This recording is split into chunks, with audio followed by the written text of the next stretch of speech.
They thought they'd broken her, that if they twisted just hard enough, in front of everyone, she'd fold. Because what's a SEAL with only one working arm? But Lieutenant Commander Avery Kerr didn't fold. She didn't flinch. She didn't even raise her voice. She just strapped her arm, walked into the red-lit reflex bay that night, and dismantled 4 Marines with just one hand. Now, before we show you what really happened and how one SEAL reminded an entire base what control really looks like, make sure you're subscribed with the bell icon turned on.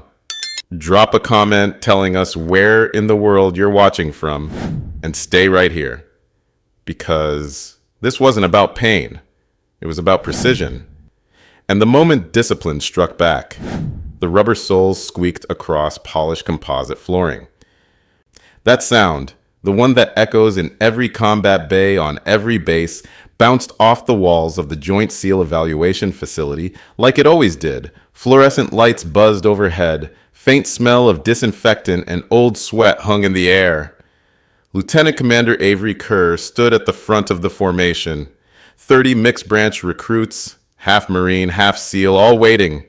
Her right arm hung in a rigid elbow brace, mostly hidden under her training jacket. Subtle, the kind of thing that looked healed enough not to matter, but everyone saw it. Sergeant Cole Braden saw it first, and loudest. He stood near the wall with his arms folded, 3 Marines flanking him like bodyguards, each one taller than her, each one already smirking like they'd been promised a show. Avery didn't raise her voice.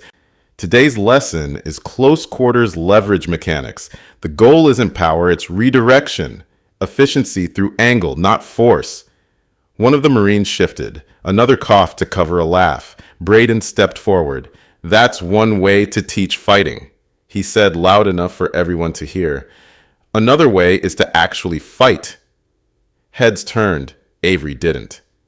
"Some of us," Braden continued, "come from units where combat isn't theory. You don't redirect weight in an alley. You drop them. Hard, fast, done."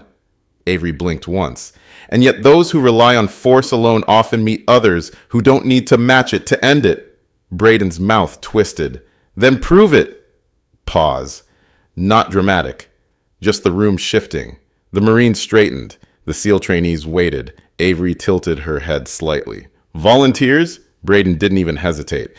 He motioned to his 3 Marines. "Show her what real pressure looks like." She nodded once. "Protocol rules. No sustained holds. No head strikes. Rotating pairs." Braden shrugged.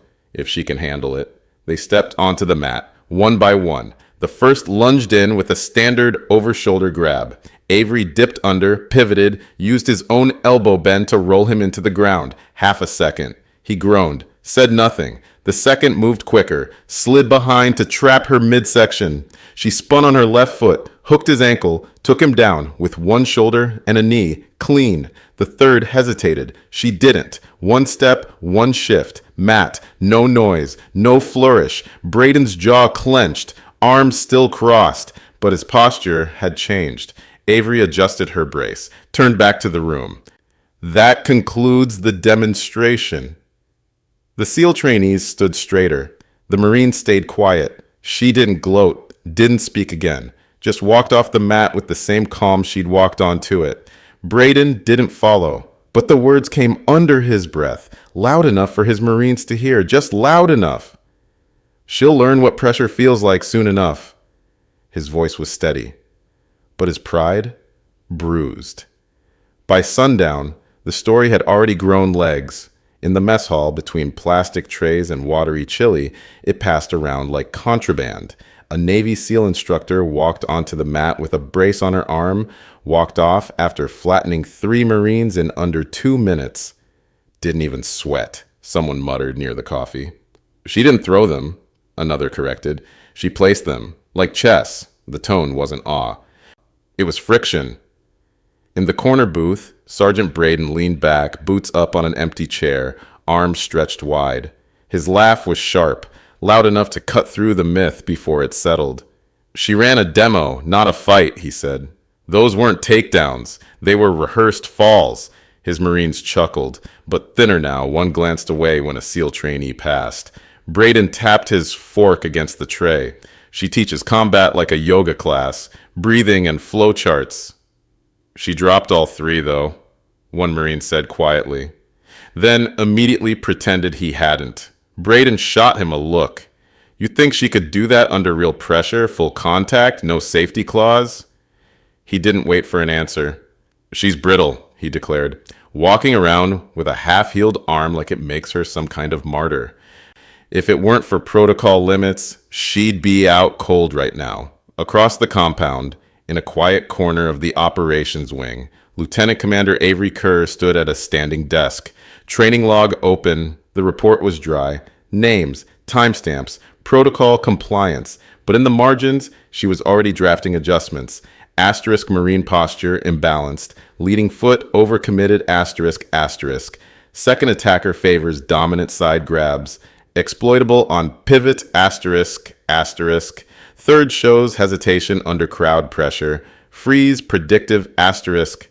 She didn't annotate emotion, just mechanics. A knock at the glass wall. Commander Ronan Tate stood in the hallway, coffee in hand. You caused a bit of turbulence today, he said as she opened the door. Didn't intend to. I know. Beat. They're whispering already. Half the base thinks you embarrassed the Marines. The other half thinks you got lucky. She didn't react. I'm not interested in luck, she said. Only patterns. Tate studied her a second longer than necessary. Gave a quiet nod. Just keep the brace on. And try not to make any more statements this week, verbal or physical. Avery went back to her desk. She didn't mark anything about Braden in the logs. Not yet. Her restraint spoke louder than any rebuttal could. The next afternoon started with the rhythmic thud of boots on rubber, drills that were supposed to stay procedural. Lieutenant Commander Avery Kerr stood off to the side of the sparring bay, clipboard under her left arm calling rotation changes. Standard endurance circuit, Marines versus SEALs, mixed pairings controlled, timed, safe. Should have been. Sergeant Cole Braden stood near the edge, arms folded, eyes locked on her. He'd been quiet since yesterday, but silence wasn't his nature. It was build-up. When the third cycle ended, Braden called out, Commander Kerr, how about a demonstration? Unless the SEAL manual forbids testing instructors. The jab drew nervous laughs. Avery looked over from her notes. Demonstrations are scheduled, Sergeant. He smiled thin. Then consider this unscheduled, real-time adaptability drill. Before she could respond, he was already on the mat. Unnecessary, she warned. It's joint training, ma'am, he said, mock formal. We adapt, remember? The room went quiet. Even the air handlers seemed softer. Avery stepped forward, unclipped the pen, placed the clipboard on the table behind her. Protocol first, contact limits. He cut her off. I know the limits. She exhaled slow. Then keep them. They squared off. He was heavier, broader, radiating the kind of confidence built from powerlifting and weekend boxing matches. She moved like water, patient, centered, coiled. He opened with a forward shove, meant to test range. She parried, slipped left, redirected him off balance. The crowd murmured approval. Braden reset, smile thinning. Lucky angle. He lunged again, faster this time. She dropped, caught his arm, pivoted her hip, rolled him over her shoulder. Clean, technical, controlled. He landed hard. Something flickered in his eyes. He came up fast, too fast. His next move wasn't training. He locked her wrist, stepped inward, twisted, sharp torque, aimed not at submission, but at humiliation. The kind meant to force a scream, a win, an audience. There was a sound, not a scream, a crack. Every breath in the room stopped. Avery's face didn't change. Her body tensed, then steadied. The brace had taken part of the shock. Not enough. The old fracture line had reopened. She didn't clutch it, didn't flinch. She just looked at him. Expression unreadable. Drill concluded. A medic moved instantly from the side. She lifted her good hand slightly. Negative. No medical intervention required. Her tone carried the finality of an order. Braden stepped back, pretending confusion. Ma'am, that was just contact pressure, standard Marine training sequence. No one answered him. Even his own recruits stayed motionless. Avery bent, picked up her clipboard with her left hand, turned away. She walked off the mat as if nothing had happened. each step deliberate, posture unbroken. Behind her, Braden stood frozen in a ring of silence, surrounded by witnesses who all knew what they'd just seen, but none who dared say it aloud. He called after her weakly, "Commander, it was an accident!" But the door had already closed, and in that vacuum of noise, the only sound left was the hum of the lights overhead, flickering like they, too, knew something had just crossed a line. By nightfall, the story had splintered. Some said accident, misjudged maneuver under pressure. Others said Sergeant Braden had waited until just the right moment, until Kerr's guard was down, then twisted until something gave. And that sound, that crack, was being whispered through barracks like ghost lore. No one wanted to say they heard it first. Everyone remembered it. In the Marine Wing, Braden sat in the locker corridor, sleeves rolled, retelling the version that suited him best. "She didn't tap out," he said with a chuckle. "That's on her." One of his recruits looked uncomfortable. "But that wrist lock? It was part of the sequence," Braden snapped. "Pressure test. Just like the SEALs love.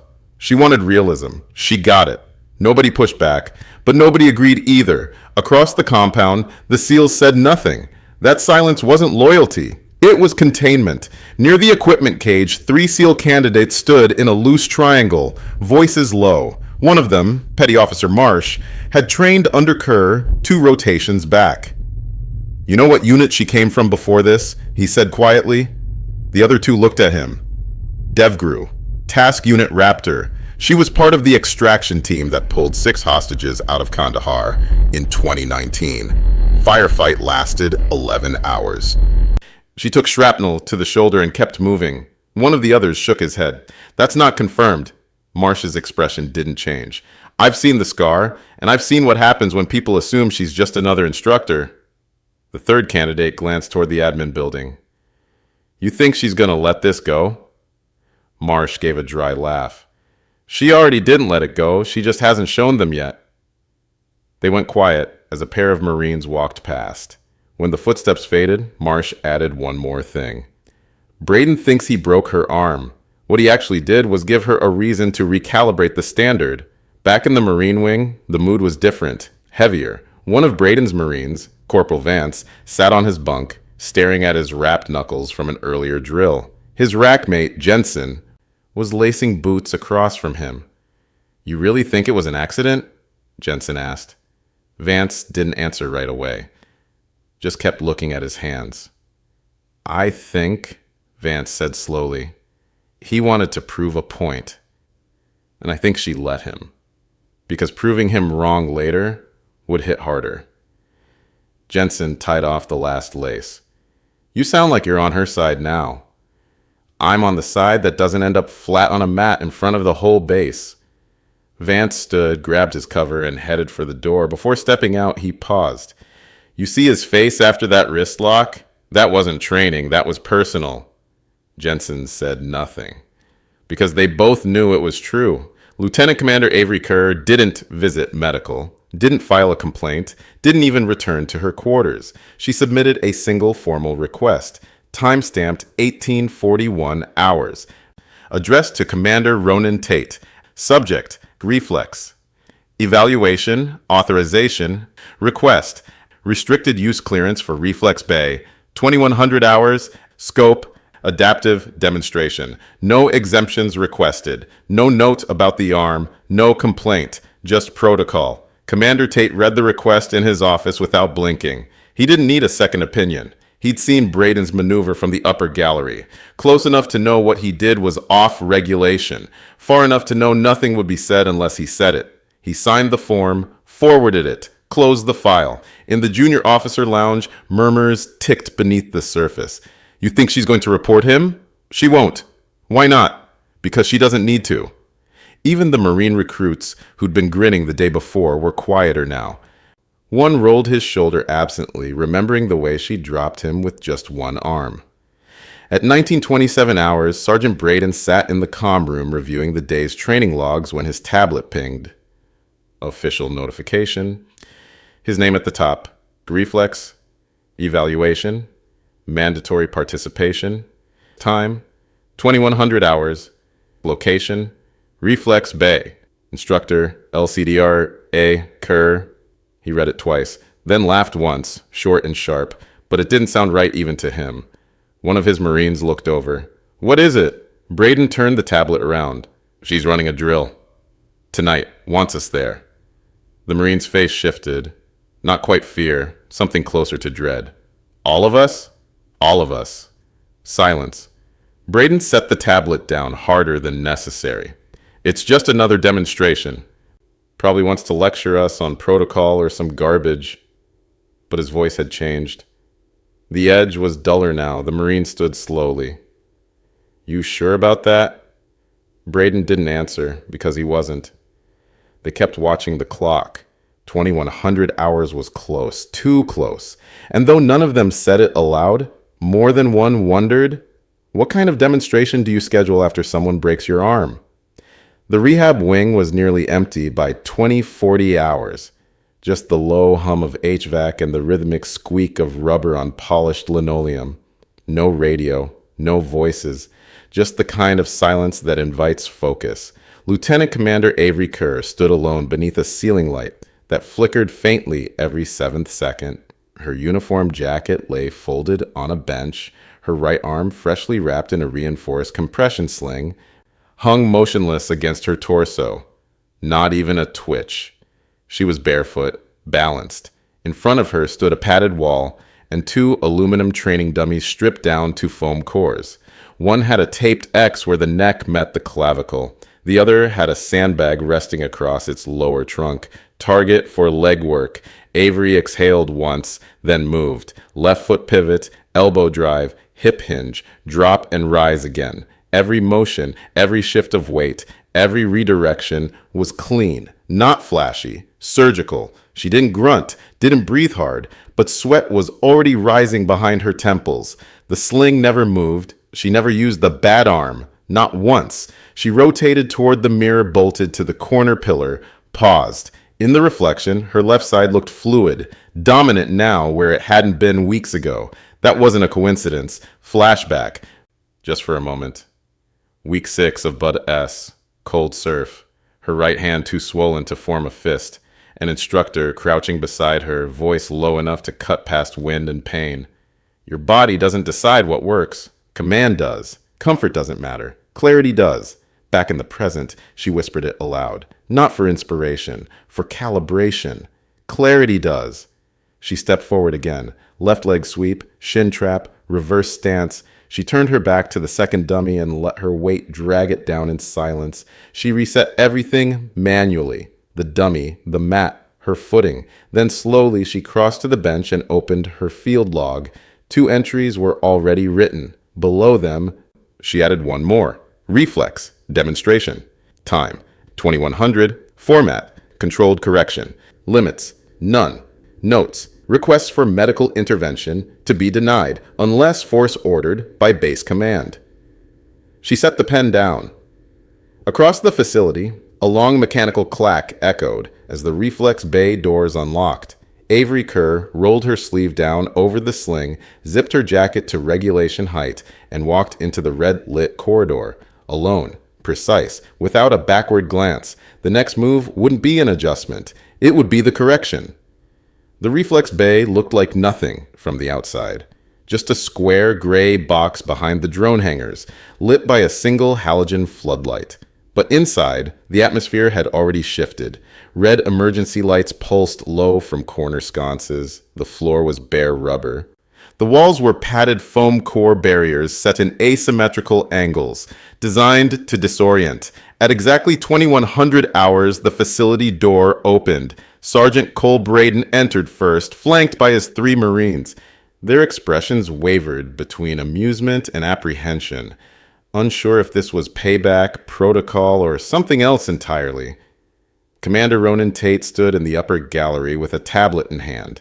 He didn't speak, didn't need to. Braden looked up at him. Just want to be sure, sir, this is authorized? Tate gave a single nod. You requested a branch control demo. This is it. Before Braden could respond, the main floor door opened again. Lieutenant Commander Avery Kerr stepped into view. No entrance music, no announcement. She walked calmly across the rubber mat, her right arm strapped firm in a black, immobilizing sling. No longer the rigid brace from before, this was tighter, tactically bound. Her left hand was ungloved, her boots soft-soled, no visible weapons. Braden laughed once, loudly. "You sure you're cleared to fight, ma'am?" Avery didn't look at him. "I'm cleared to demonstrate correction." Tate's voice crackled over the comm. "Reflex Bay live. No gear, no exit markers. Clean protocol, 1 round per contact. Avery Kerr versus Marine Unit designated Alpha." The Marines shifted. Avery nodded. "Understood." She stepped forward, slow, centered. Her eyes never moved from the trio ahead. Braden smirked. 3-on-1 again? You remember how this went last time?" She didn't answer, because the first one was already moving. Marine Hash 1 lunged with a front foot grab, classic pressure posture. Avery sidestepped left, caught his elbow with her good arm, dropped him using only the forward momentum of his own weight. His shoulder hit the mat before he even processed it. Alpha 1, neutralized. Tate's voice, dry, factual. The second Marine rushed in more aggressively, going for her upper torso. She pivoted backward, used her shin to sweep his ankle, brought her left elbow across his clavicle in a downward arc. He crumpled. Alpha 2, neutralized. The third hesitated, eyes darting. She moved first. Avery spun on her planted foot, kicked low, caught him behind the knee. He collapsed with a grunt, trying to recover, but her boot was already against his wrist, his arm pinned beneath him. Alpha 3, neutralized. Braden's mouth hung open slightly. She hadn't thrown a single punch. She hadn't used her right arm once. He stepped forward. "My turn." Avery didn't flinch. "Then correct your posture." He charged, faster than the others. Heavy boots slamming down, arms swinging wide. She didn't meet force with force. She bent, low, beneath the swing. Let him overreach. Her left leg swept behind his knee, and she used her body weight to rotate his momentum off axis. He fell hard. Her knee pinned his ribs, her elbow locked behind his shoulder. Her right arm stayed perfectly still, unused, unneeded. She leaned slightly closer. "You wanted proof," she said, voice even.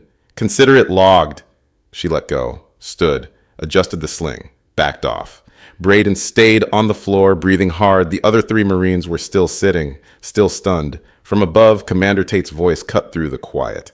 "Drill complete. Results recorded. Training directive closed." Nobody clapped. Nobody spoke. Avery turned, walked toward the exit, never looked back. Behind her, 4 Marines sat motionless in the red-lit silence of their own underestimation, each one learning the same lesson from the woman who just dismantled them with a single arm. The conference room at Joint Command wasn't used often. Most disciplinary matters never made it that far. But this one had. The next morning, the blinds were shut, overhead lights dimmed, air conditioning running too cold, like the base itself was holding its breath. Commander Ronan Tate sat at the head of the table, sleeves rolled to the elbow, a single folder open before him. He didn't look angry. He looked surgical. Across from him sat Sergeant Cole Braden, one hand bandaged at the wrist, a slight bruise under his left eye, not from the fall, from the silence that followed it. Beside him were his 3 Marines. No one spoke. At the far end of the table, Lieutenant Commander Avery Kerr sat perfectly still, arms still in the sling, face unreadable, no notes, no expression. Tate cleared his throat. "This is not a tribunal. This is a closed review inquiry into training protocol deviation and unreported injury sustained during interbranch drills." He tapped the folder. "Medical submitted its analysis this morning." Braden shifted. "Sir, I already stated—" Tate raised a hand. "You said it was standard contact pressure. I'm aware. Medical disagrees." He opened the folder slowly, read aloud. "Fracture line consistent with direct torque, beyond regulation thresholds. Damage pattern indicative of rotational leverage, not incidental contact. Injury not survivable by bracing alone." Braden's mouth opened, closed. Tate continued. "The angle of the break matched a maneuver banned under Clause 12B of Interbranch Combat Code. You signed the clause. So did every man on that mat." Silence. Braden looked toward his Marines. None met his eye. Tate turned to Avery. "Lieutenant Commander Kerr, did you report this?" "No, sir." "Why not?" Because it didn't require attention, it required adjustment. Tate nodded slowly. So you scheduled a corrective drill? She didn't answer, didn't need to. Tate looked back to Braden. The problem isn't the injury. The problem is the intent. You used a banned maneuver. You justified it under protocol. And you only stopped when your body hit the mat. He closed the file. Effective immediately. You are suspended from instructional duties. A formal reprimand will be filed with both branch liaisons. This base no longer recognizes your authority to lead joint operations. Braden's jaw flexed. He said nothing. The room was too heavy for excuses now. Tate turned to Avery. You'll receive a commendation for adaptive tactical control under duress. Your drill log has already been submitted to Command North for review. She inclined her head slightly. No commendation required. Just forward the next roster. Tate let a faint smile tug at the edge of his mouth. You just reminded this base what control looks like. She didn't reply. Braden looked down at his lap. His hands stayed folded. One of the Marines behind him shifted, ashamed. Tate stood. This session is closed. No one moved for a beat. Then chairs scraped quietly. As they filed out, Avery stood last. Still silent, still composed. Her presence didn't carry weight, it was weight. The door opened, light spilled across the floor. She walked out without fanfare, and just like that, authority shifted. Not through shouting or punishment, through precision. The corridor outside the tribunal room was colder than usual. Polished concrete stretched in both directions, interrupted only by wall-mounted schedule boards and a row of metal benches no one ever used. Except now. A handful of officers stood there saying nothing, not talking, just watching. Lieutenant Commander Avery Kerr stepped through the door without hesitation. Her sling secured, her jacket neatly zipped, not a wrinkle on her uniform. No one saluted. Not because they didn't respect her, because they didn't want to interrupt what had just happened. She passed 2 Marine instructors, neither of them Braden's men, but both had been there yesterday. Both had watched her dismantle 4 bodies with one good arm. They straightened automatically as she walked by. One gave the smallest of nods. She didn't return it, not out of arrogance, out of focus. At the end of the corridor, Sergeant Braden sat alone on the bench. No tablet, no posture, just a man whose pride had been ground down to the reality of consequence. His hands were clasped between his knees, elbows resting forward. He didn't look up. She didn't stop, didn't slow. But just as she passed, his voice caught in the quiet. I didn't think it would snap like that. Her footsteps didn't change, but she did speak. You didn't think I'd keep going either. Then she was gone. Commander Tate stood farther down the hall, arms folded near the elevator bank. As she approached, he didn't move. Just said, you didn't just win. She paused for the first time. You recalibrated the line, he finished. Avery turned her head slightly. Her eyes locked with his for a beat. Then she adjusted her brace with her left hand. Discipline did. She kept walking. The doors opened in front of her. She disappeared inside. Behind her, no applause, no murmurs, just the sound of silence, adapting itself to something new. The sun broke clean across the eastern edge of the base by 0630. Long shadows stretched over the gravel parade grounds. Boots moved more deliberately than usual. The energy had shifted, less noise, fewer jokes, the kind of calm that didn't come from quiet hours, but from something recently corrected. Lieutenant Commander Avery Kerr walked the outer perimeter trail alone. Same posture as always, back straight, gaze steady. Hands tucked behind her lower back, no pomp, no entourage, no medal pinned to her chest.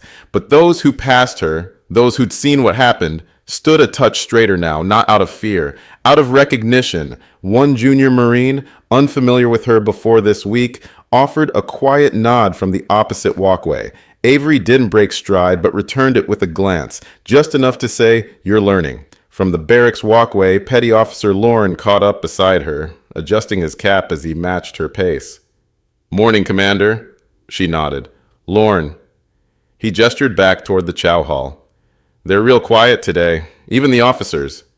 They'll find their voices again, she said. Hopefully they'll use them better next time. Lorne smirked.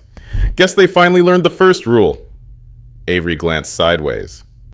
Which one? He smiled wider. Never touch a seal. She didn't laugh, just gave a single exhale through the nose, like the ghost of a smirk might live there. They walked in silence past the West Range before Lorne peeled off. Avery continued alone toward the central admin block. Inside, Captain Broderick sat on a bench beside the personnel gate. Alone, in uniform, a duffel bag at his feet, a waiting posture, not dismissed yet, but no longer part of anything moving forward. His eyes didn't meet hers as she passed, but his shoulders slouched with the weight of someone who now understood what he'd struck. She said nothing, no nod, no judgment, no parting wisdom. He wasn't owed it. Outside the instructor wing, 2 new candidates walked by, a pair of fresh officers just cleared for joint training. They didn't know the story, not yet. But they stopped talking when Avery passed, just long enough to notice the silence following her like gravity. She stepped into the staff hallway, paused briefly at the wall-mounted roster, and crossed off the morning's field module with a pen stroke. Done. No lecture, no drill. Just the presence of someone who'd already taught enough. And across the base, the tone of conversation was changing. Not out of fear, but because now they knew. Discipline doesn't mean passivity. It means knowing exactly when to act, and never needing to act again. Would you keep fighting if someone broke your arm mid-mission? Do you think discipline hits harder than retaliation when the whole room is watching? Drop your answers in the comments. I read every single one. If this story reminded you what real strength looks like, hit that like button. Make sure you're subscribed with the bell icon turned on so you never miss the next mission. And share this video with someone who still thinks silence means surrender. Our next operation's already on your screen. Go watch it now. I'll see you tomorrow, same time, same place.